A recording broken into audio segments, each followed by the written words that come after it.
Hello, ladies and gentlemen. Welcome to this week's Pantheon Podcast, the weekly show where we talk about Smite, esports, and everything relating to it.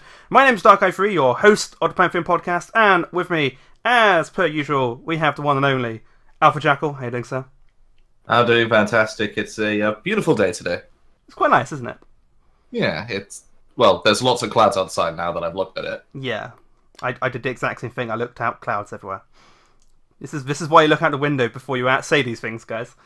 Hey, but we're talking about Smite, so that's a silver lining. That is a silver lining. Every cloud has it, and this is the silver lining. If you're having a bad day, listen to the show.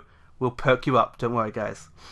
So this week we don't have a large amount to talk about. We've got a few changes happening in the Hi-Rez casting lineup.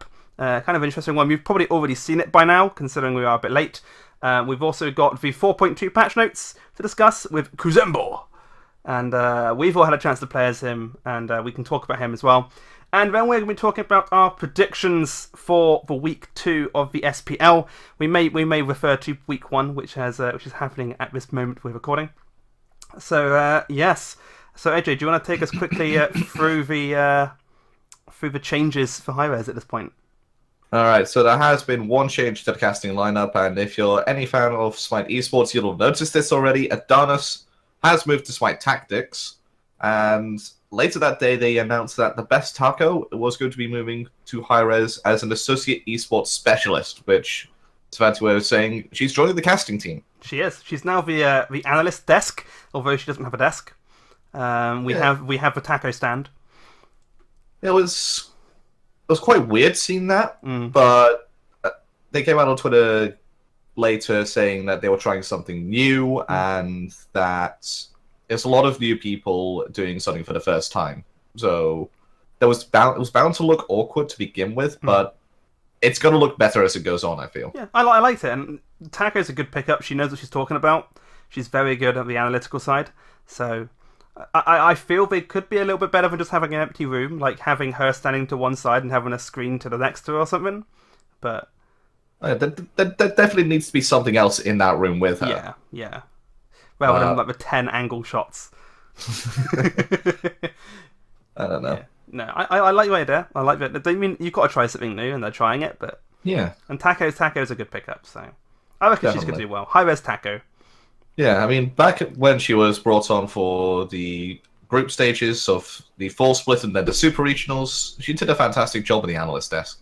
Yeah, she did really well. She's a really good pickup. I like hearing her insight and everything as well. So yeah, definitely. Yeah.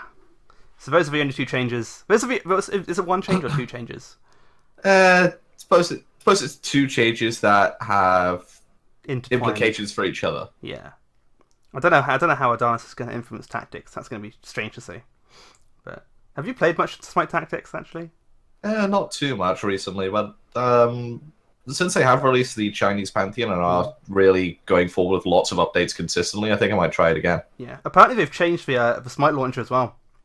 So they have. Yeah, if you have Paladin, Smite, and Smite Tactics installed, you no longer have to wait for the other two to update if you want to play one of them.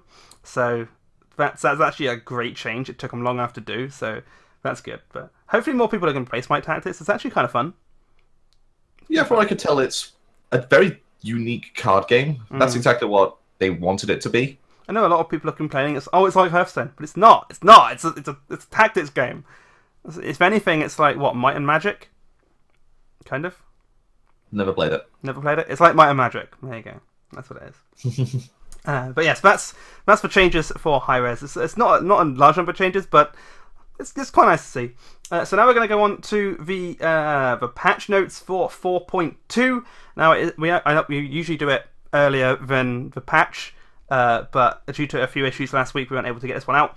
So now we're going to discuss 4.2, introducing Kuzenbo. Yeah, we're going to talk about Kuzenbo at the very end. We're just going to quickly blast through some of the skins that came out this patch, and then on to the actual balance changes. So, skins that came out this patch were the Dread Lord Fafnir, Heartbreaker Nox, Swarm Sentry Amusin Carb, Mini Metal Jingwei, and Morrigan and Chivalonke Mastery skins. And I have to say, all of these skins look fantastic, but Sentry Swarm, Amusin Carb, I'm sure we've seen that one in Solid Hornet already. The Solid Hornet skin is decent. but I don't think it's anywhere near as good as Swarm Sentry. Swarm Sentry is such a nice skin. Oh my god. It's absolutely amazing, and when I unlock it, I'm going to be playing it non-stop. I may play Amazon Cab if I may even play him support. Screw it. I want to play Amazon Cab with that new skin. And Heartbreaker Nox. I don't know how that dress is staying on, but okay. She has a great personality. She has a great personality, and she's very good at showing it off. Yeah. But yeah, we got some very nice skins in this. Yeah. Dreadlord Fafnir turning into the skeleton dragon. That's actually really cool. It's kind of like a World of Warcraft style skin, isn't it? Yeah, and it fits. It fits his lore incredibly well because it's turning into sort of like this skeletal dragon. Yeah. It seems like it's endless greed, which is Fafnir. It is as Fafnir. I mean, all the Fafnir's skins. But he's got 2 at the moment, hasn't he? 2 special ones, and they are both really good. So, I mean, they're coming a long way with skins, and these new ones are just a testament to how good they're becoming. Especially, like, you've got, Baby Metal style Jing. Oh yeah, that is a definite nod in the K-pop direction. Oh yeah, K-pop, J-pop, you name it, it's there. Yeah. And then, of course, you've got Morrigan and Jablanque, but we do have a new dance as well for Jingwei, which is her victory screen dance now, which you can now do in game. So that's gonna be good if you want to annoy your lane opponent. Just dance in the middle there, doing your J-pop dancing. There have been a couple of miscellaneous changes. The lobby description for Clash has been updated finally. Players will now see the Team Boosters menu on queues to allow for rewards to be earned, and adjust the size of Demonic Pact Anubis to allow for better visibility in his final form, because you couldn't see anything when you were in his final form. Unless you had the camera angle at a very specific position, you couldn't see jack shit. I mean, but they keep saying they're gonna keep looking at that. It's a cool skin, and I like the animations and everything for it. But it was always a git just to play because you couldn't see a thing. It was ridiculous. It's ridiculous. Anyway, if you are a Clash main out there, surprise! Clash has been changed a tiny bit. And when I say a tiny bit, a lot of the buffs and the monsters inside of it have been changed. Apophis, the base health has been increased from 3,200 to 5,600, and the health per minute increased from 130 to 145. The enhanced mana buff reduced CDR from 20% to 15%, and MP5 from 75 to 50. Damage buff increased the respawn timer from 90 seconds to 120 seconds. They needed that. That was a big change. Shadow of Apophis, the buff, reduced magical power and physical power by 20, and the Veil of Apophis, the enhanced one, reduced them by 30. And the Phoenix increased physical power from 30 to 42. Overall, great changes that elongate the length of the game. Yeah, I mean, with the increased XP spooling as well, I mean, people were getting really strong really quickly. And by the time Apophis spawned, if you'd managed to push out a couple of the enemy players, you were able to get him so easily. I mean, having his base health increased and his spooling increased, that can only be a good thing. Well, the amount of experience spooling and gold spooling that you have in Clash, people were 4 or 5 items into their build before Apophis even spawned. Yeah. And he had the same HP as you would expect a buff camp would have. Yeah. It wasn't enough HP really for what it gave you. Especially when you consider it gave you what, 70 magical power and 50 physical power? And also your abilities do 2% of your target's maximum HP as a damage over time. That's crazy. Like, making it so that you could blink Emily die, that was just a bit too much. Although, it's a shame to see that they've not increased the amount of time between the Apophis, Warb, and him appearing. Yeah, but I did get caught out by that once. I keep getting caught out by it. It's because I suck. But the number of times I've actually seen a Fenrir go in there and trying to gank someone and stand there, and then get killed because he was trying to gank for too long. I've actually seen a Fenrir pick up somebody with Ragnarok, drag him into the Apophis as it's spawning, and stand just on the edge of it so he doesn't get damaged, but the enemy does. That's amazing. That's the genius idea. It's not quite the old shake and bake, but it's as close as you can get. Yeah, the old shake and bake. For those of you who don't remember, the old Noir, her ult used to be she put down like 4 pillars, and between each pillar was lightning. So the shake and bake was you do the ultimate for Noir, Fenrir would ult, grab someone, and just shake in the lightning, because every time you pass through it, you took damage. And if he's just shaking you, you're going to be going through it a lot. It's crazy. Yeah, they had, I think in the next patch, they had to change it so the lightning would only do damage every 0.5 seconds or something like that. Because you'd see someone go in there and then immediately die. It was great to watch and hilarious, but it wasn't fun if you were a victim. Yeah. Yeah. But overall, good changes for Clash. Yeah, I like those. It was definitely far too snowbally, and this should address that issue. Yeah, here's hoping. Yeah. I mean, it's a fun mode now. I am enjoying it. Yeah, I like it as well. And you need it if you're going to be doing the season ticket. So. Oh god, I still need to win one more game. I think. I still need to do my assistant kills, and then I need to win 5 Clash matches. Yeah, good luck with that. We've got about 2 months. It's fine. Yeah. Actually, speaking of that, do you know those? You know the ranked rewards? 75 wins and the 150 wins. I was there looking at them going, I need to win 150 games in 65 days. Oh wait, no, I don't. No, I don't. That's the year-long thing, not the split. So I'm an idiot. There has also been a change for Conquest, but not really much. It's a channeling effects for Titan when you're opening a portal. Yeah, that's it. But it adds to it. Adds to it a little bit. It's just that spice to the map again. Yeah, you need it. You know, sometimes you're in your base, the portal magically opens. Now, the Titan opens it. Yeah, it's now the Titan rewarding you for doing a good job. Yeah, good job, guys. Here, have portal. There you go. Yeah. Then you just look at the Titan and go, if you can do this, why not just do it every single time? Take me to lane. Just open the portal to their base. Come on, do it. Let me there. Don't just you lazy git. Just standing there. If you can open a portal, why can't it portal itself out when it's getting its shit pushed in? I see. We have to defend you, and you can't help us one tiny bit unless we appease you. Titans, man. Not even once. Yeah. We have got a couple of item changes as well. Not many, but they are. I'd say they're kind of needed, but I still don't think it's enough. So this is changes to the Shuriken tree. 8-point Shuriken has had its cost increased by 200 gold to 1700. Wind Demon has had its cost increased by 200 gold to 2800. Poison Star has been increased by 200 gold to 2400 gold and had its physical power reduced to 20 from 30. You still constantly build both of them. It's enough in my eyes to warrant it not being built immediately, Poison Star.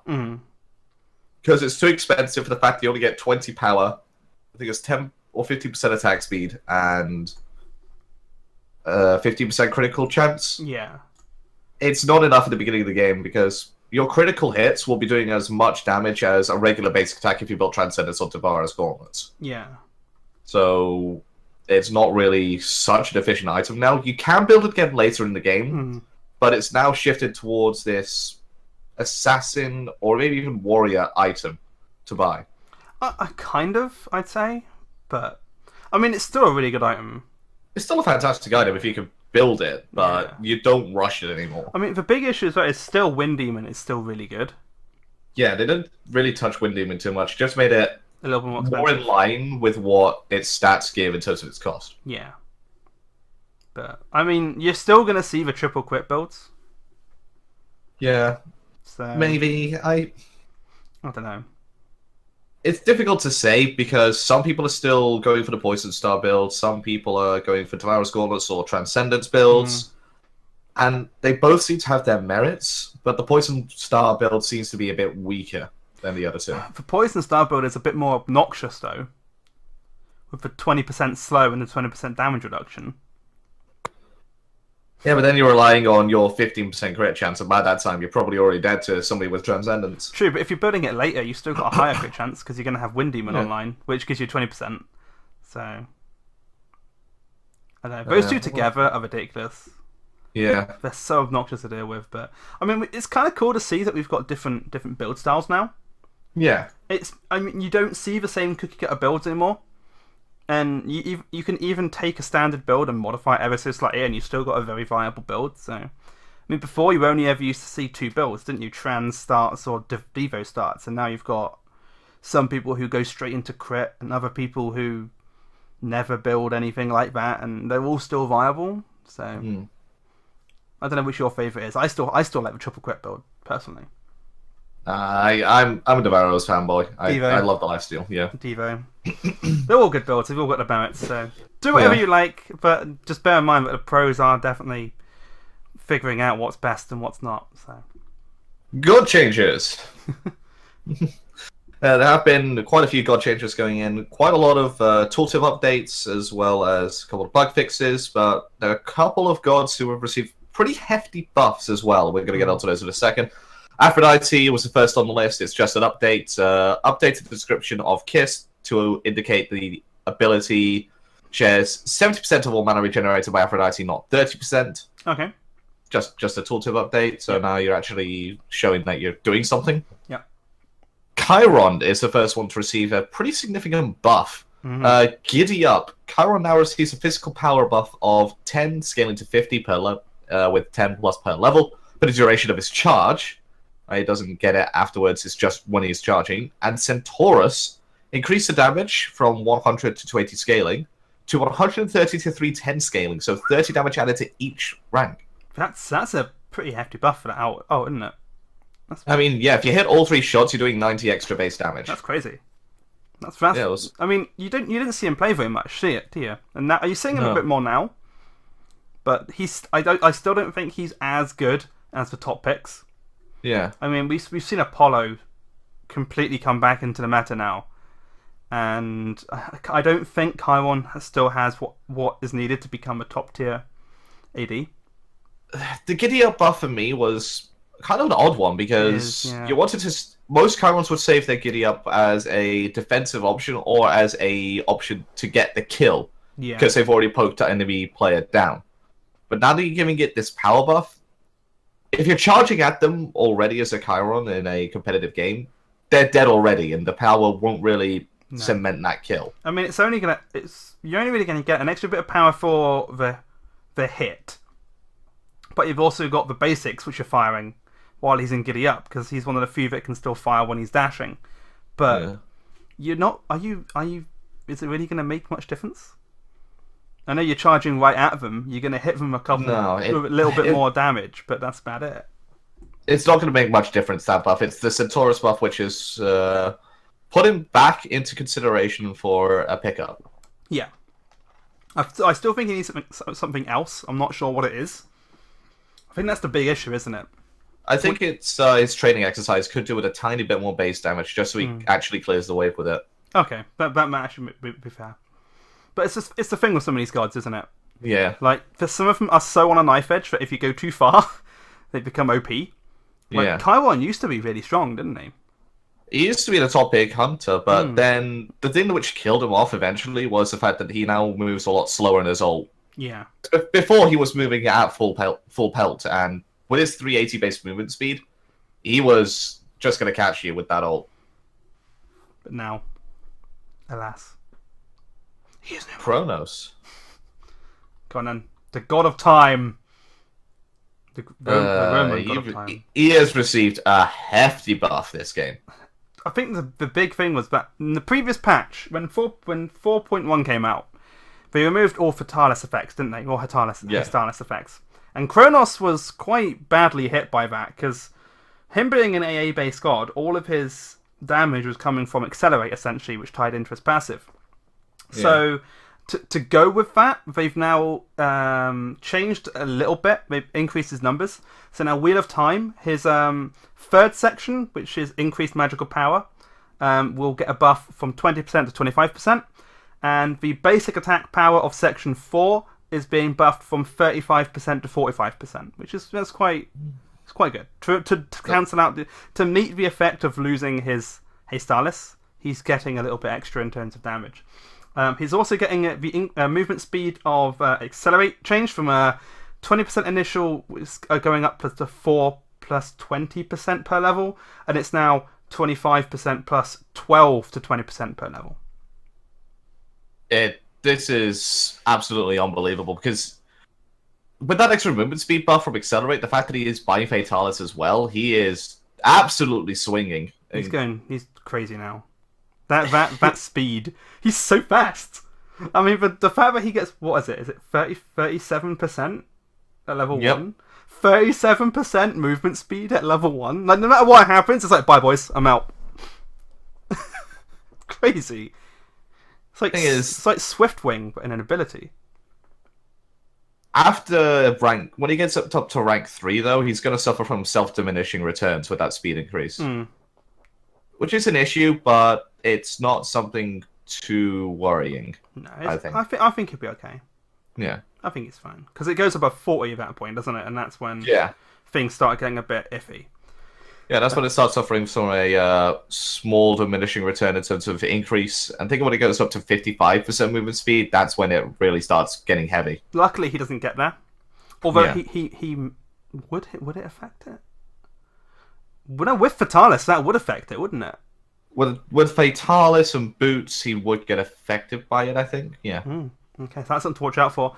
He did have an increased amount of damage to his stop time done as well, which, just to point out, that is his third ability, isn't it? Yeah. Not his first one. First one is Time Rift. His third ability, Stop Time. The damage has been increased from 30 to 110 per level, up to 40 to 120 per level. That's a upping of 10 damage per level. It's just, again, to try and mitigate the weakening he sustained from losing his Hastalis. Kronos is now back in the meta. I reckon Kronos is pretty good now. He is unbelievable. The increased basic attack power from Section 4 going up to 45% is ridiculous. Just straight up ridiculous. It should never have happened. I think it's just because people are now building Fatalis on him. So he's not got as much in terms of a damage build. But they've just made it so that he does so much more damage, you don't care about having to build Fatalis anymore. Well, if you get a typical build with like a do more Fatalis, Wingblade, because you need the Wingblade still, Boots, Royal Tahuti, and whatever, an Obsidian Shard or something. Yeah. You're sitting on about 430 magical power with that build. Yeah. And you're adding 45% of that back onto him. Yep. No, just don't. You don't like it? It's too much. Do you like it playing on him, though? I like it playing on him. I don't want to see a Kronos against me. It's fair enough. That would explain what we destroyed in a game we played a couple of days ago. But that's another thing. But Kronos is good now. Nike. Kronos is good. Nike. So Nike has had 2 victory, which is her passive. She's had that nerfed a little bit. Decreased the movement speed bonus from 3 to 7 to 2 to 6. And decreased the bonus power from 6 to 8 down to 4 to 8. So that's a 2% nerf to her power and a 1% nerf to her movement speed. She's still really good. Her Rend has also had its cooldown increased from 12 seconds to 14 seconds. She is still crazy. She's still crazy, but as we saw in the SPL yesterday, she is still getting through. She is getting through picks and bans now. She is. I mean, she's still. I think people have finally started to realize how to deal with her, because the passive though has always been pretty strong. Like I think it's the fact essentially a sixth player, wasn't it? Yeah, it's the fact that the cooldown for Rend has been increased from 12 seconds to 14 seconds. If you're going to pick her, you're either picking her up in the jungle or in the solo lane. Yeah. And in the solo lane, you need that cooldown to be as low as possible because it's a very easily interruptible ability. Yeah. Meanwhile, in the jungle, the 14-second cooldown is incredibly awkward because you get to the next camp and your ability is going to be up by the time you've basic attacked it down to half HP. Yeah. I can tell you one thing, though. What? She's good support. Yeah. I played her in ranked support yesterday and destroyed. So good. Well, that's because it's Nike in ranked. Yeah, we still couldn't believe the enemy team let both Freya and Nike through to our team. Oh God. Yeah, we couldn't believe it. We could not believe it. It was ridiculous. Actually, hold on a second. Let me find that game because it was actually completely obscene. So our team had a Mercury, Freya, Vulcan, Aphrodite, and Nike. That was our team. Okay. How? Yeah, and their team was Giannis, Tyr, Neef, Susano, and Barkas. Yeah. Our Freya went 5-0-1. Like, it was ridiculous, that game. It was ridiculous. I still don't get why they let both Nike and Freya through, but they did. Yeah. So there you go. Never let Nike or Freya through, guys. In ranked. Don't do it. Don't. It's not worth it. Scotty is next up on the list. It's a small buff, but it's a pretty significant one. Permafrost. Scotty will now retain her speed buff for 3 seconds after leaving Permafrost. Yep. You've almost got that bug. And don't forget, sorry, she received a buff to the movement speed of Permafrost in that last patch. Was it 40%? I think it is 40%. I think it is. I'll go check. Hold on. I think it is 40%. I'm checking as well. We're both checking. Everyone who's listening to this podcast as well, please go check. Unless you're listening to it in the car, please don't check. Yeah, it's 40%. Yeah, so there you go, 40% increase in speed. It's crazy. You can be like Sonic, boys. You can be like Sonic. Yeah. But yeah. Now she actually has an escape. She does. I mean, it was... Well, that bug we had a couple weeks back, wasn't it? Yeah, people could tell that something like this was coming when that bug was around. Yeah, yeah. And I think she kind of needed it because no one really brought her anymore. But, I mean, that was so fun running around with that 40% movement speed buff. Oh my god. But now you've got it for 3 seconds after using Permafrost, so... I mean, it was similar to how people knew they were going to change Wrath when there was a bug going around that he wasn't able to damage objectives. Yeah. People knew that something was going down. You can kind of see things when bugs come out because they're getting it ready in the live client just to happen. Yeah. But sometimes they forget to turn it off. Yeah. So there's that. Sylvanas. He has had a slight nerf down to his base magical power, down from 38 to 35. Just to help alleviate some of the problems of his basic attacks destroying the lane, pretty much. His basic attacks are ridiculous.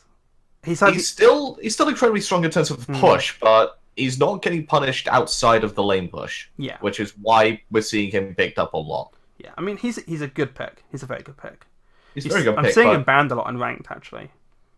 If you take somebody who can punish somebody with low mobility, like Ratasker or Thor or Serket, Sylvanas really shouldn't be in that game afterwards. Yeah, he's still a good pick, though. He's still a good pick, but I do see some issues with picking him up again. Yeah. Tyr, next up on the list, and this is the biggest nerf of this patch.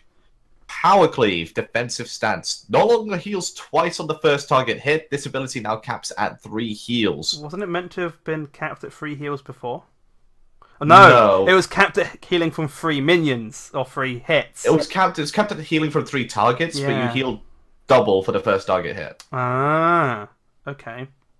Because, well, when you healed for all 4 of those ticks, you were back up to full HP from pretty much anything at level 9. Yeah, Tyr was ridiculous in terms of healing. He still heals a fair amount, though. He still heals a fair amount, but he's now killable in lane. Yeah. Whereas Hercules isn't. No, Hercules is as well, but he'll just kill you before you have the chance. Yeah, that's pretty much Hercules. Jercules, as I like to call him. Yeah. But yeah. Then there isn't that much in terms of the last changes to Xingtian. It's basically just issues, isn't it? They're fixing. So Furious Roar fixed an issue where rank 5 was dealing 4% of a target's maximum health per tick instead of 3%. Actually, that's a hell of a nerf.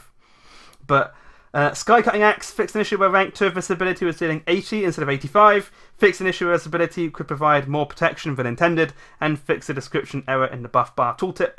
And then Whirlwind of Rage and Steel fixed an issue where rank 3 of this ability would grab targets longer than intended. There was also a small buff to Xingtian where they increased the radius of his route. It's fucking massive now. Is it? I haven't seen a Xingtian in game for ages. Okay, do you know the radius of Whirlwind of Rage and Steel? Yes. That is the radius of his route. What? That's just stunned silence on both sides. Are you serious? Go to his abilities on Smite. You can see Hook Slam. Hold on, I'm doing radius that now. 25, 20. World of Rage and Steel. Radius 20. Are you serious? Oh my god! Oh my god, what? Holy crap, okay. Sorry, if you get rooted by Hook Slam, you can know that Xing Chen does not have to move and he will pick you up with his Whirlwind of Rage and Steel. That is crazy. That is actually... When did they do that? They did that when they released 4.2, and Did they announce it? They didn't. No. What? That's ridiculous. If people knew that, more people would be picking him, because this is crazy. Wow. 20 radius route. Wow. That can last for 2 seconds. I need to start playing Xing in Ranked, because if no one knows that's changed... Wow. Oh, but you do get... They also did this visual where you actually see the radius of the route as well. Okay. Okay. It's still absolutely... It's massive. That's crazy. It's the same as his ult. What? Yeah. Wow. Well, there you go, guys. That's both of us stunned. But speaking of stunning and displacing and basically being an all-round dick. You tried. I tried. Being an all-round dick to your opponent, we have the new god. He is the King Kappa, and I get the feeling we are going to have a Kappa skin for him at some point. It is Kuzenbo. The king of the Kappas himself. He brings a little NA Kappa into battle as well, and don't you worry. If you watched the patch notes, you would have seen that it was just spam full of the Kappa emotes. Oh yeah, that's all it was. Of course, it's a Kappa. Of course, that's what it's going to be. Yeah, he's fun though. I'm enjoying. He's fun, but I'm gonna hold on to what I want to say about him until after we've gone through his abilities. Yep. And we'll start off with the passive Water Bowl. Each time Kuzenbo takes 2% of his maximum health worth of damage pre-mitigation, he is granted a stack of 1% damage reduction as the bowl of water atop his head fills, max 10 stacks. Mm-hmm. Stacks last 10 seconds and refresh each time he gains another. When he is knocked up, knocked back, grabbed, pulled, banished, or otherwise disrupted, the water bowl loses half of its stacks until he begins to fill it again. He loses 5% of the reduction when he is disrupted, and the duration of it is 10 seconds. I don't see much use from it. No, it's meant to make him hard to kill, but it's a shit version of Bacchus' Chug passive. Yeah, pretty much. Because if you get CC'd, you're screwed. If you get CC'd, you lose it. Bacchus just has to keep drinking, and he gains 14% damage reduction. Hey, does that mean if Bacchus, like... Oh, that would be a cool interaction. How about this? Kuzenbo has his passive, Bacchus basic hits him and steals some of it, because he drinks it. No, it's water, it's not wine, he won't drink it. Okay, well, see, if all we need now is Jesus in the game, with one of his abilities to turn water into wine, and then Bacchus can drink it. Nah, they're never going to add Jesus. They will never add any of the Abrahamic stuff into it. No. Ever. Like, it's never going to happen. They've already got enough of a shitstorm from the Hindu. Yeah. Well, the thing is, Hindu is an active... Yeah. It's active. Whereas the Egyptians and the Chinese and the Greeks and the Norse, they don't really do it. Some do. Well, I'd definitely say that the Chinese and Japanese pantheons are still worshipped. I guess. Yeah. Okay. But I do agree with the Greek and Roman deities. They are definitely they're definitely gone down in myth. And the Mayan. Yeah. The Mayan ones. The Celtic ones, however, may be a bit on edge. Because I think they're going to be fine. There are still people that follow the Celtic. Yeah, but I don't think they're as antsy, as it were. No, I agree with you there. As antsy. Here's where we now get all the damn hate mail. Yeah, Did you just call me antsy? Yeah. Anyway. Did you just assume my rage? We've already talked about Whirlwind of Rage and Steel, so we're going to carry on here. We've got the Nene Kappa. Everybody do the Nene. That is his victory screen, by the way, the Nene. Kuzenbo summons and throws a powerful Nene Kappa who can ricochet off of walls. After firing, the Nene Kappa bounces off a wall. It will travel 70 units from that point up to a maximum of 2 bounces. If an enemy god is hit by the Nene Kappa, it will deal burst forth. It will deal damage and burst forth from its shell, Hi-Rez, and attack them. Costs 70 to 90 per level, cooldown of 16 seconds. He does 70 to 210 damage, plus 55% of your magical power, and the damage per hit from the Kappa is between 25 and 65 depending on your level. I like it. He hurts when he hits you with that. When the initial hit hurts, Yeah. the initial hit procs Gem Isolation, Yeah. but the Nene Kappa itself is absolute wank. It takes ages to kill the damn thing. Yeah, but it does very little damage. 65 damage per hit. It does not gain attack speed whatsoever. Even if you build all the attack speed items in the game, it does not gain attack speed. It's because it's a pet. You know, it's still so damn... it just does nothing. It doesn't, and the damage from the Kappa doesn't scale based on your magical power. Yeah. So, I think at some point we may to make him properly viable. Like, I feel at the moment Kuzenbo is one of the more balanced releases. Personally, I think he's a bit weak, but he does have his viabilities somewhere. yeah. And I mean, as we go through, you'll be able to see how we think this works. I think the big thing a lot of people have with him is his synergy. Like, his abilities don't really bounce off of each other. Hey, Nene Kappa. I think the Nene Kappa should taunt for a small duration. I reckon it should do something. It needs to do something. I've got some kills just by using the Nene Kappa's basics, but by that point they were already dead. Yeah. It was just him chasing them down, going, nah, bro, you're dead. But okay, his second ability, we have Shell Spikes. The spikes on Kuzenbo's shell extend out, reflecting a percentage of the damage enemies deal to Kuzenbo back at them. While active, each time Kuzenbo takes damage, the cooldown of Nene Kappa is reduced. So the cost is 50 to 70 per level, cooldown is 14 to 12. Percentage of damage reflected taken is 20 to 40%, where I'll get into how you should build this guy in a minute. Cooldown reduced per hit is 0.2 to 0.6, and the duration is 3 seconds. I like the ability, but I can't help but feel it could do with some mitigations on it. Or something. It's the fact that it's just not really a good ability. It's worse than Thorns. Speaking of Thorns. Let me guess, you're the people who say you have to build Thorns on this guy. You don't have to, but what I love doing is you build Nemean and Thorns, and you do 110% damage reflect. Like, yeah, you can do that, but if you're going to be playing him as support, and I'm on the enemy team and you're playing Kuzenbo with Thorns, I'm just going to get something like Horrific Emblem or Shell. I mean, or I'm Meditation. not saying build him like that if he's support. I'm just saying it's kind of fun to build him like that. Yeah. Because if you're playing against potatoes, which you most likely are, you'd build 110% damage effect, and then a Freya starts attacking you and kills herself. I had that. Like, she killed herself twice. Didn't realise it was Thorns killing her. But Fair enough. there you go. But I mean, I like the fact that you can do that. But again, like you said, it's just not a viable thing. Especially in a conquest match, it's not viable.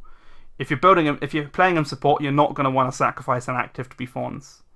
Like, you can do it in like a casual or a ranked setting, but in a competitive setting, that's just not viable. I don't think you'd even do it in ranked. Low level ranked. In bronze ranked, sure, but when you're approaching plat and higher, I wouldn't. Wait, there are people in bronze? Yes. How? I don't know. Well, currently, me and Blur are doing it together, and we are 2-2 so far. 2 wins, 2 losses.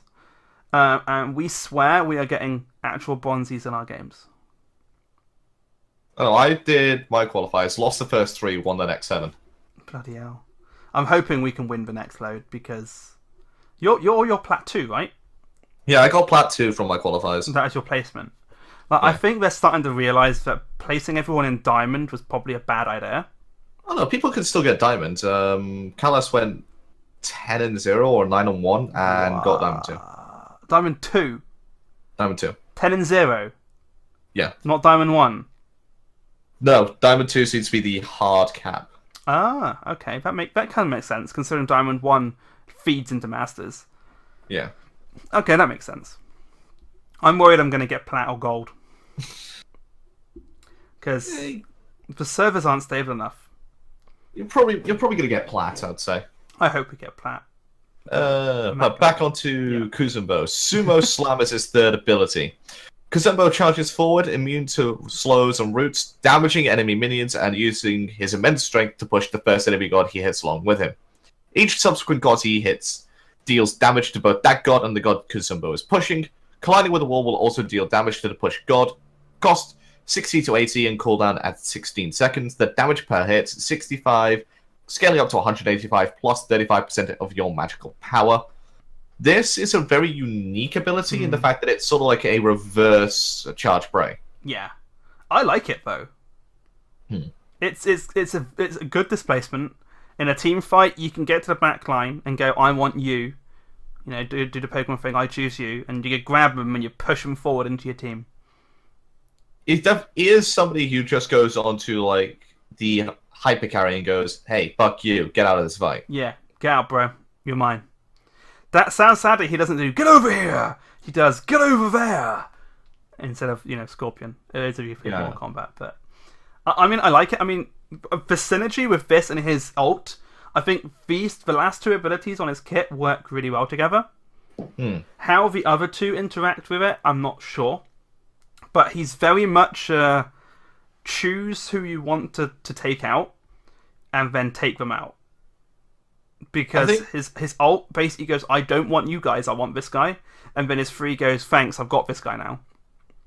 I think the Nene Kappa is there to allow him to dive towers. Well, just throw it in and then... Throw it in and then you still screw the guy over who's hiding underneath their tower. Yeah, that could work. Because he does have a fair amount of HP and protections. He does. Why do they never show that? I don't know. Somebody had to figure it out. I think he had 42 protections or something like that. They never show you the base stats. Hold on. I can tell you the base stats, actually. Oh, are they on his wiki? Base health is 595. His base mana is 234. His speed is 365.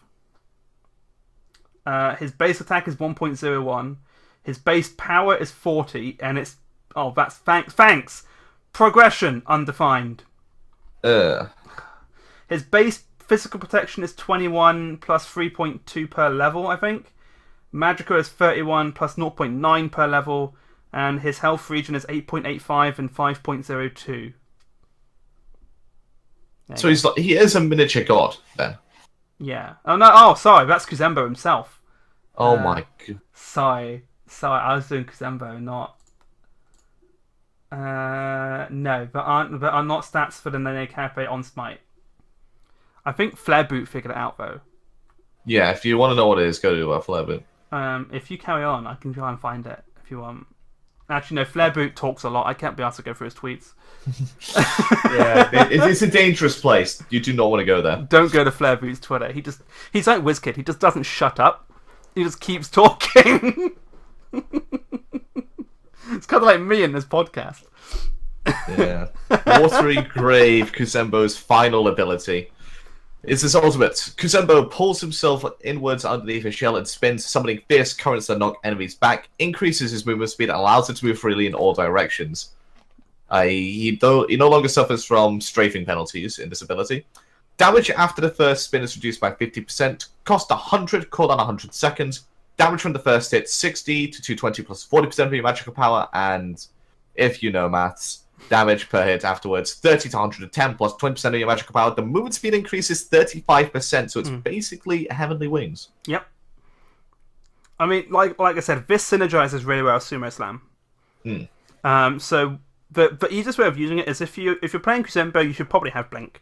And what you do is you've got the enemy team, they're all grouped up, they're ready to fight.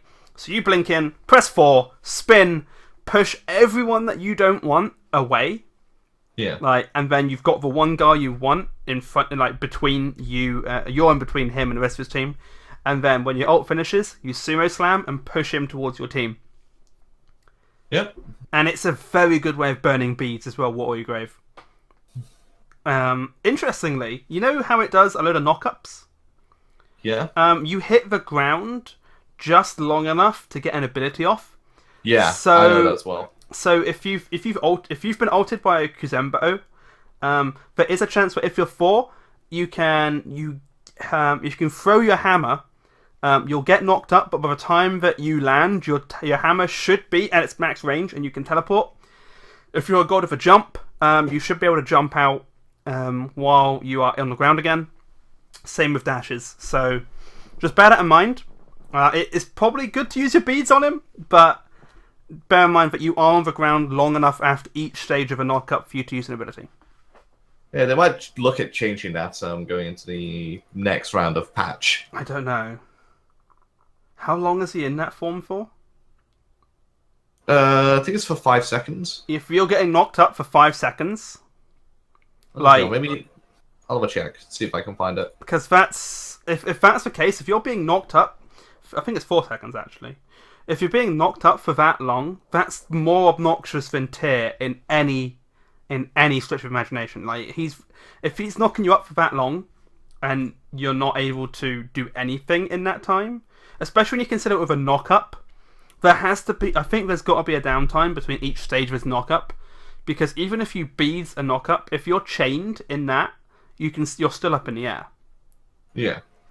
So, I mean, I'm sure we've all found it. If you're fearless by Tyr and you don't beads before it hits, you're up in the air. And even when he uses power cleave as well, you're still knocked up. So with Kuzenbo, if you use beads while you're in the air, you've wasted your beads and you're still knocked up for like 4 seconds. So, I'm kind of glad we've done it that way, because you hit the ground and then you can run off. It's a shame they don't do a Tyr. No, but it's because he actually has to hit the ability first. He gets rewarded for it. Kuzenbo can just run at you with the ability. Well, yeah, there was that. The number of times I've actually accidentally denied my team a kill, though, because of Kuzenbo. Now, the thing is, though, like I said before about Sylvanas, Kuzenbo actually punishes gods with low mobility quite handily. Mm. If you're against somebody like a Zeus or a Sylvanas or a Ymir and you pick up Kuzenbo, you can really punish him and really displace him massively. Yeah. You you want to get them in particular, and I think if when he gets into ranked, I think he's going to be banned a lot if you're wanting to play something like a Zeus or an Amuzenkarb or Christ, I need a list of all the immobile gods. It's a fair number. Yeah, like Anubis, Zeus, Amuzenkarb, they are all fairly easily punished by a Kuzenbo, and that's something to bear in mind, because although actually I don't think Anubis is, because Anubis is knock-up immune in Plague of Locusts. Yeah, he is. And Kuzenbo's Sumo Slam, is that a knock? That's counted as a knockback. Oh, it's not counted as a knock-up. Okay, cool. But his ult... Well, no. Anubis is immune to knock back whilst channeling Plague of Locusts. Is he? Yeah. Oh, to knock back. Okay, so yes. But he's also immune to Vulcan's Meatball, which is counted as a knock-up. So I'm guessing he's immune to knock. To knocking up and knocking back. Magma Bomb knocks back. So he's immune to knockback, but not knock up. Even though the meatball throws you in the air and can synergize with a wheelish ult. Yeah, but it's counted as a knockback. That's weird. They need to standardize these things. Well, they have two very similar sounding things which do very similar things. I don't know, though, because a knock up, you leave the ground. A knock back, you're still on the ground, just pushed. So, I mean, with the meatball, and the fact that a wheelish can pull you using the meatball, I'd say that counts as a knock up. Yeah, because... It's like the Ares ult. Ares ult says it's a pull, but it counts as a teleport. I mean, there's a fair number of things in Smite where they need to think about what it actually is and set it as such. I mean, I'm pretty sure a fair number of people would agree with me that Vulcan Meatball is a knock up, not a knock back. It has a horizontal component, but most of it is vertical. I'm trying to think of an ability that's a pure knock up ability. Geb's Shockwave. It doesn't knock him back, it's knock up, purely knock up. Has no displacement other than a vertical component. Alright, so that one would be classed as a knock up. causing damage, and knock up to all enemies. Hercules Earthbreaker. It doesn't say whether that's a knock up or a knockback. I'd say it's a knock up. Yeah, I'd say that's a knock up as well. Even though it's got a horizontal component, but it's predominantly you are in the air being thrown that way. It's weird. We have a fair number of things which all do very similar things, which is very difficult trying to keep track of which they are classed as. Because it does dictate which items you build. Especially like the new Stone of Gaia. Like, not knowing how certain abilities are meant to interact or what they're classed as makes it very difficult to decide whether you want to build a Stone of Gaia or whatever. Yeah, because a lot of people thought Stone of Gaia would be fantastic against an Ares, but the Ares ult is classed as teleporting you to Ares, not pulling you. I think that's the big thing. It's because it says quite clearly, all enemies hit by the chains are pulled to Ares after 2.5 seconds, taking damage and are stunned. Now, the thing about it being a pull is if it's a pull, you'd assume that everyone would arrive at different times based on the range away from Ares they got. Yeah. They're not. They all instantly appear at Ares. There is a slight animation, but the way it works on the gods, everyone's now beginning to think it's a teleport. Because Stone of Gaia also doesn't work, even though Stone of Gaia specifically says pulls.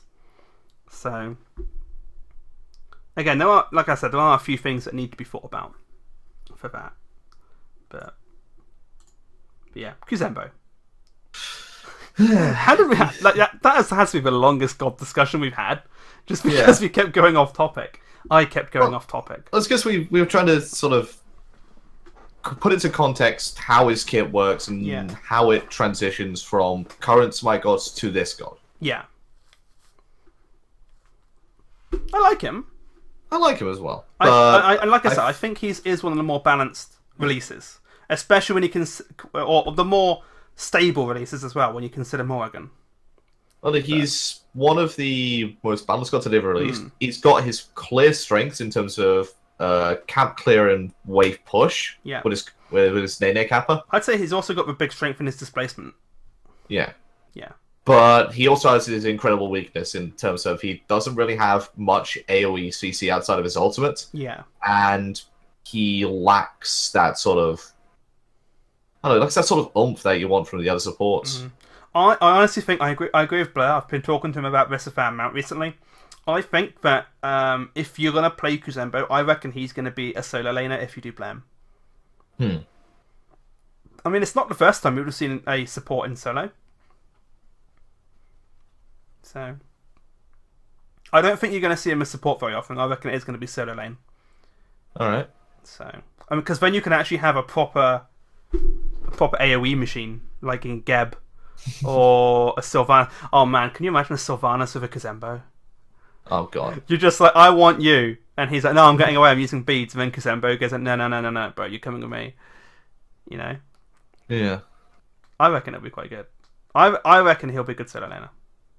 He can be good, but you definitely have to work on positioning and exactly how you go about wave clearing with him. Yeah. I'm not quite sure how he's going to work. I mean, at the moment, he does feel a bit lackluster in terms of how he plays. He's fun, but I think we need to think. I think he still needs a bit more time to realize how he actually works. Definitely. But interesting thing, like when he comes into rank, I reckon. So, I need to ask this question. Okay. Morrigan. In ranked. Yeah. Why? Because she's been out for long enough now. But she's still broken. Yes. And they said they weren't going to put her into ranked until she's fixed. Until they were in a state that that they're happy with. But so they're happy with her making it so Al Kwon can't execute her. Well, they're still finding out bugs every day with her. Yeah. What they've done is they've gotten rid of some of the more game-breaking bugs, like crashing the servers. I'd still say that if she's got such severe bugs with how she interacts with certain gods, I'd say you shouldn't put her in ranked. Well, here's the thing. A lot of the player base plays ranked right now, and that's where the Morrigan is getting the most play. Yeah. You take her out of that, you'd no longer get as much data on what bugs she still currently has. True. Therefore, it becomes a lot harder and takes a lot longer to then fix her. But I'd still say that's not a fair way for everyone playing ranked. Because if you're not aware that she's got severe bugs with certain gods, so say I picked an Ao Kuang and the enemy team picked Morrigan because they know the bug. You know? It's a difficult one. It's a hard decision for Hi-Rez to make. Yeah. But I mean, I get why they want to keep her in rank because, again, like you said, it's a good way of them getting knowledge. But I'd say from a player standpoint, it's not. It doesn't put the ranked playing field as even as it should be because there's a god in there which has such strange interactions which shouldn't be there. That she can counter a god which she shouldn't be able to counter. You know. That's how I see it. I mean, I get the reasoning behind it, but yeah, I don't know how everyone else thinks about it. I mean, I only realised that Morrigan bug existed yesterday, so whether people in ranked have been using that because they know it is another matter. But we haven't seen her in a pro game yet, have we? No, and I don't think we'll see her in a pro game for a long time. No, I don't think so. You never know, there could be a behind-the-scenes ban on her. You guys are not allowed to play Morrigan because people may find out the bugs. No, she's not. A lot of pros have put her in like the A- tier. It's still a pretty good tier. It's still pretty good, but there are so many gods above it. Oh, yeah, no doubt. Like, there's so many gods which are ban-worthy in pro and ranked games that I think Morrigan wouldn't really get a look in, but still, you know, that's just me. I don't like seeing someone who's that broken in a situation which is meant to be even ground competitive and stuff. But I don't know. That's me. That is me. That's what I think. I know we don't see eye to eye on this one, but no. Speaking of not seeing eye to eye, should we go through our week 2 predictions for the SPL? We can quickly blast through them. We'll have a small discussion about the ones we disagree with, and I don't know. I think we'll also put them out on the Pantheon Podcast Twitter afterwards. What are things? I'll take a screenshot and throw them out. There you go. Yeah. I'll throw them out. Yeah. All right. So, out of the 12 matches that there are next week, me and Darkkai disagree on 2 of them. Yep. The other ones, you can probably guess who we think are going to win. Because everyone thinks that way. Yep, pretty much. So the 2 matches we do not agree on: Sanguine versus Novus and Valence versus Cyclone, both European matches. Sanguine versus Novus, you have down Novus and I have down Sanguine. Yeah. So I'm interested to hear your thoughts on this one. Oh, yeah. Yeah. Hold on, let me find the thing. So, currently we've had both Sanguine and Novus have played a round each. Yeah. And I was split on this. But Sanguine are 0-2 at the moment, and Novus are 1-1. Yeah. Now, who did Novus play against? Novus played against Elevate.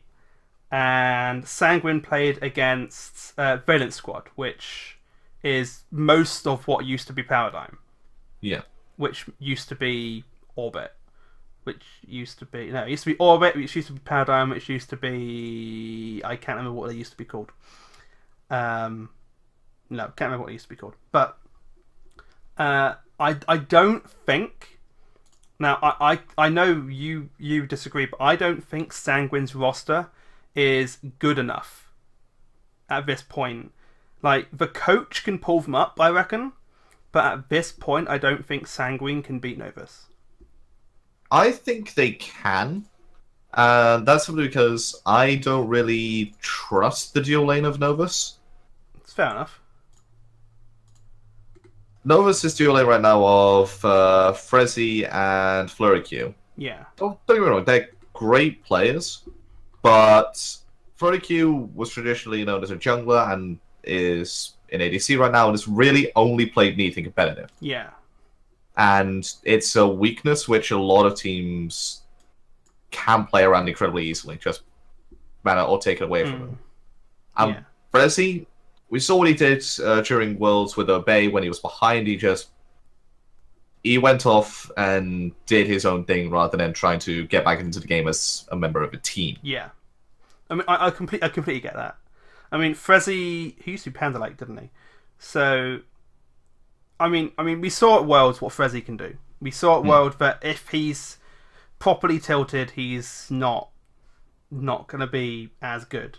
I'm giving him the benefit of the doubt here, that because he's been picked up, that his mindset has improved slightly, and that he's able to synergize with the rest of his team. I think Shadow Nightmare is a pretty good mid. But I think as well, comparing to Sanguine's team, considering how much the jungle is dependent at the moment, I don't think Mike the Magikarp is as good in this situation as Frostiak. I can sort of agree to that. Obviously, everybody remembers Get Fisher, i.e. Mike, for his plays with Odin, leaving it to make up at level 2, and other plays like that as well. But he has come a long way, and in the game last week against Valence, against Valence, he showed that he's improved quite a significant amount, and is playing for the team rather than just, for himself. Yeah. So, but I think this matchup really is going to come down to how the solo laners perform. Yeah, I mean, Dark Dodo versus Ducky.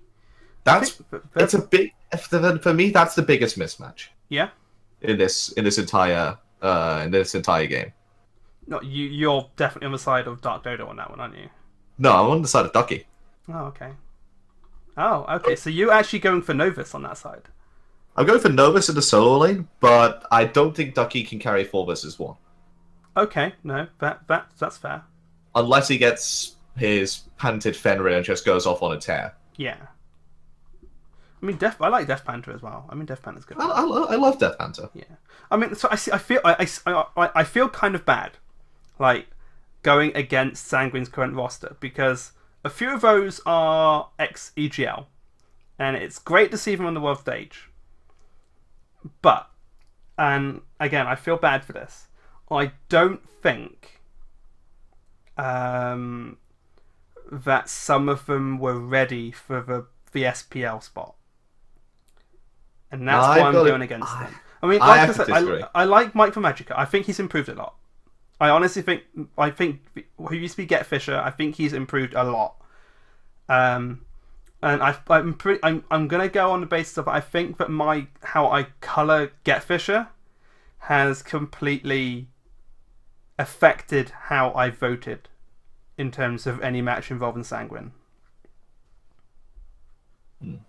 So I don't know. Hey, if they prove me wrong in this match, chances are my future things with Sanguine may be affected. So I'm not against changing my votes based on how things go. And if Sanguine can prove, although the Saturday match, I'm not sure how that's going to go for them. But no, that's an entirely different kettle of fish. That is an entirely different kettle of fish. I'm pretty sure that one's a given. Although we all thought the energy one was a given, but no, I put that down as a split. I don't think anyone thought that was going to be a 2-0. I was thinking that if it was going to be a 2-0 to anybody, that it was going to be 2-0 Bay. Really? I'm going to be honest. Yeah. Okay. I mean, you got to trust in the Hazer, man. I mean, they've got Maniac now, haven't they? They have Maniac, but he played a lot better than a lot of people thought he would for his first competitive match. I think yesterday's Energy versus Obey, I haven't seen such a sloppy Energy in a while. They haven't transitioned forward into the Season 4 meta as quickly as everybody expected. Yeah.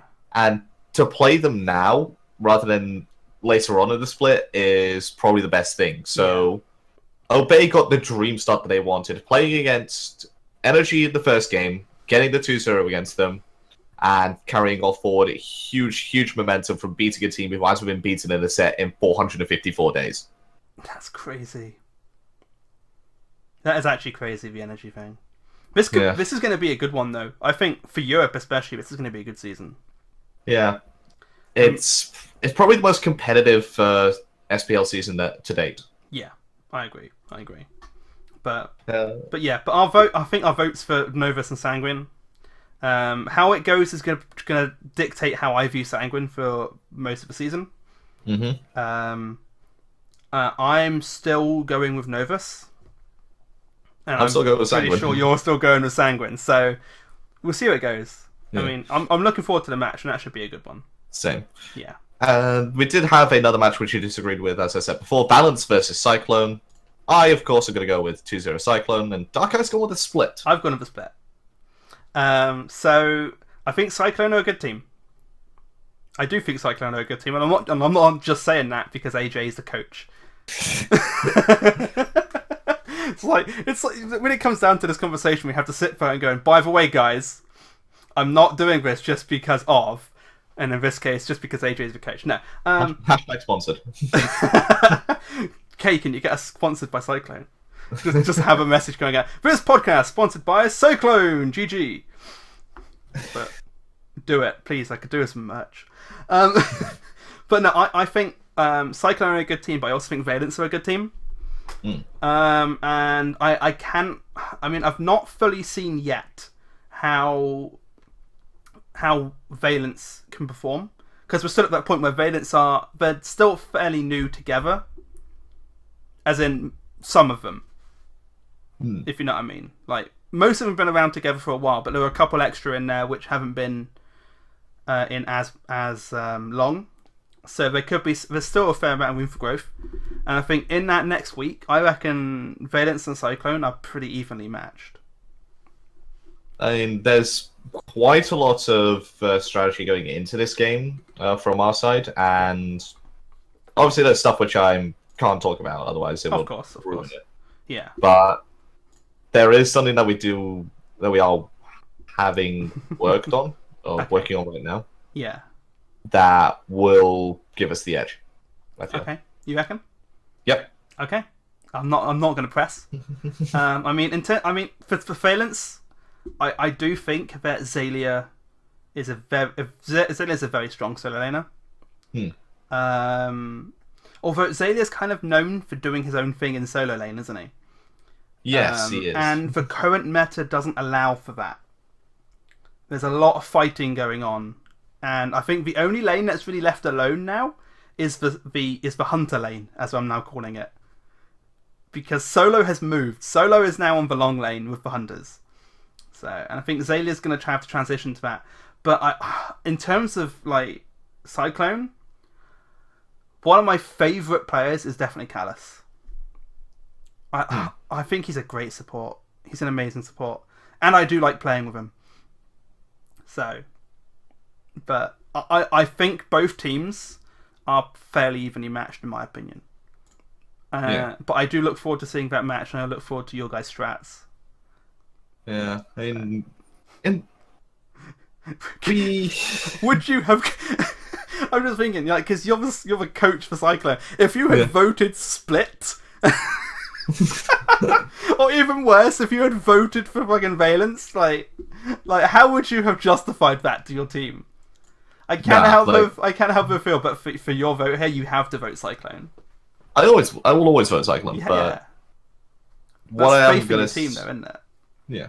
What I'm going to say as well is, like, the games against Dignitas, we played well, and I think we've shown just how far we've come as a team. Yeah. From Season 3 finishing 8th to playing well and possibly even looking like we could take a game off Dig. Yeah. You guys did play well. I mean, I put my faith in you guys as well. I voted you guys to 2-0 Dig. So, yeah. I was hoping you would, but it's a shame to see that you guys didn't win those, but you played well. So, I mean, there's nothing against you guys, and I think for a lot of the games that we've got coming up, I'm looking forward to seeing Cyclone play more than anyone else. Yeah. Partly because I know you guys are good, and the other part is because I know you guys. Because I play with you and Callus fairly frequently as well, so... Occasionally. Oh, okay, occasionally, but I play with you guys more than the others, so... Yeah. Even though when I'm in lane with Callus, I feed my brains out. Or don't pay attention. But no, I think the Valence Cyclone game is going to be a good one. Yeah. I know Valence have 2-0'd and you've been 0-2'd, but I reckon you two are pretty even. Yeah. You don't sound impressed. You sound so unimpressed with my reasoning and stuff. But it's like you did. Well, you no, dick. it's because there's so much that I want to talk about, But you can't. there's so much that I can't talk But about. yeah, that's the thing. Like, I'm going from knowing how you guys play, and knowing how good you and Valence are. Yeah. But I don't know what's going on behind the scenes, so I can't use that to colour my vote. So and I know what's going on behind the scenes, and I can't use that as explanation. This was a poorly thought out segment. It was a poorly thought out. What did you do this, AJ? You You put it on our notes. Why did you do this? Because there wasn't anything on our notes. Well, I admit that. Yeah, that's a fair point. Our notes were pretty sparse. Our notes when we started, just like 10 minutes before we started this podcast, were Adonis isn't a caster, Taco is a caster, 4.2 patch notes. That was literally our notes. So we managed to fill the time with something else. And We did. also, if you are watching this later on, they will be on the Pantheon Podcast Twitter as well. Yeah, I will be putting those out. So, actually, there is another thing to bring up in terms of the general Smite community. There is a celebration happening on the Smite YouTube channel. So Smite, if you didn't know, has reached 100. I was going to say 100 million subscribers. Jesus, they're bigger than PewDiePie. They've hit 1 million subs on YouTube, which is a great achievement. And as a celebration and a thank you, they are doing codes in each of their videos this week. So Friday, February 17th through Thursday, February 23rd, it's going to be a video every day. And in that video will be a code where you can unlock something. Fridays didn't go very well because there was only 250 codes. Yes. And that was to get the Law Lady announcer pack. So that's gone. Saturday was the Mesmerize announcer pack. I'm hoping it's not just announcer packs. And the code for that was Mes for Prez. That has now expired. There's no point using that. And I believe the timings for each of these is between 1 and 4 p.m. EST. Yeah. Southeast Asia and Australia are not impressed because they're asleep. NA isn't impressed because it's 1 till 4 and they're all at work or school. And EU is quids in because it's prime time. It's the first time that EU come out on top of it. I know, it's prime time for us. So, so between 1 and 4 EST is 6 and 8? No. No. That's bad. 6 and 9. Don't know how I screwed that up. 6 and 9 GMT, which is 7 till 10 European time. So go check out the Smite Game YouTube channel, and you'll find the code in the video at some point. By the time you get there, someone would have probably told you where it is in the comments. Yeah. So that'll tell you where the video thing is, and just use that as a code on Smite itself, and you'll be able to get something. I don't know what it'll be. None of us know what it'll be. They're meant to have put it on their announcement, but they haven't done that yet. So they may at some point, but yeah. Yeah, but still, I think that about wraps us up for this week. It does. So thank you all very much for tuning in to the show this week. Hopefully you enjoyed. I know we've rambled on for a bit, but it's a good way of entertaining you guys. If you do want to know when we go live or want to suggest anything to us, please do follow us at Pantheon Podcast on Twitter. We will be putting up those expectations of our votes. That doesn't make sense. We'll be putting up what we voted for in the upcoming matches. There we go. And you guys can decide whether you agree or disagree, and maybe let us colour your opinions or just disagree with us. But there's that. You can also find me at Darkkai3 on Twitter at Darkkai3 and on Twitch Darkkai3 as well. You can find AlphaJackal on Twitter AlphaJackal, and Twitch is AlphaJackal1. I remembered it this time. I didn't have to confirm it. It's just awkward. Yeah, I know. The 1. Actually, the only reason I've got a 3 at the end of my name is because I couldn't take Darkkai. But, it's fine. It happens. That's how it works.